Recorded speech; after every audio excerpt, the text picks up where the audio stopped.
Okay, good morning mga tol. Nandito tayo ngayon sa Binangonan. So, shoutout sa mga taga Binangonan dyan, oh. So, sa lahat ng mga gusto magpa-install.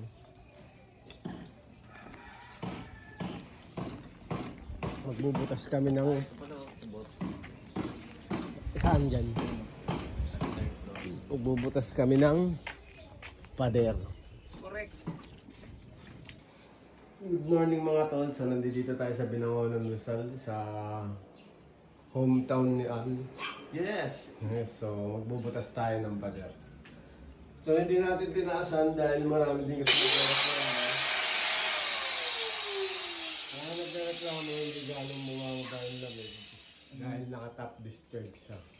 So kung side discharge yan, kahit mataas pwede yan. So umpisahan na natin mga tol. So ayan, nakapagsimula na kami mga tol. Yeah. So, nag-i-start pa lang tayo. Medyo matagal-tagal na butasan to. Baka mamaya solid pa yung pader. Pero, kayang-kaya yan ni Al.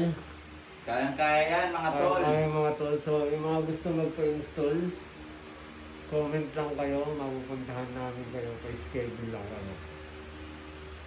So, okay mga tol. Pagkatapos ng isang oras na bakbakan. So, natapos na namin.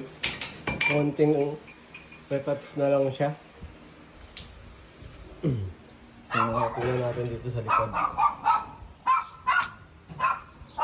So, since meron tayong access sa likod, maganda yung pagkakatabas kasi hindi siya madadama yung gilid. Kasi pag nasa loob ka lang, pinukpok mo yan, maaari kasi matabasan to.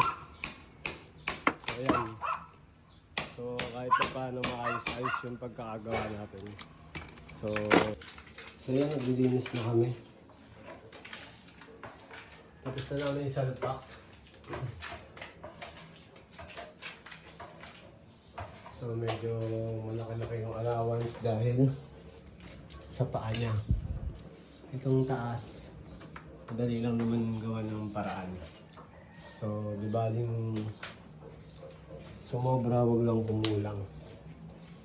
So, thank you po. So, tapos na po kami. Maraming salamat po. So, sa lahat ng mga gusto magpa-schedule, schedule lang po kayo. Dito po kami sa Binangonan, Rizal. Binangonan ba? Binangonan. Pag-asa, Binangonan. Pag-asa, Binangonan.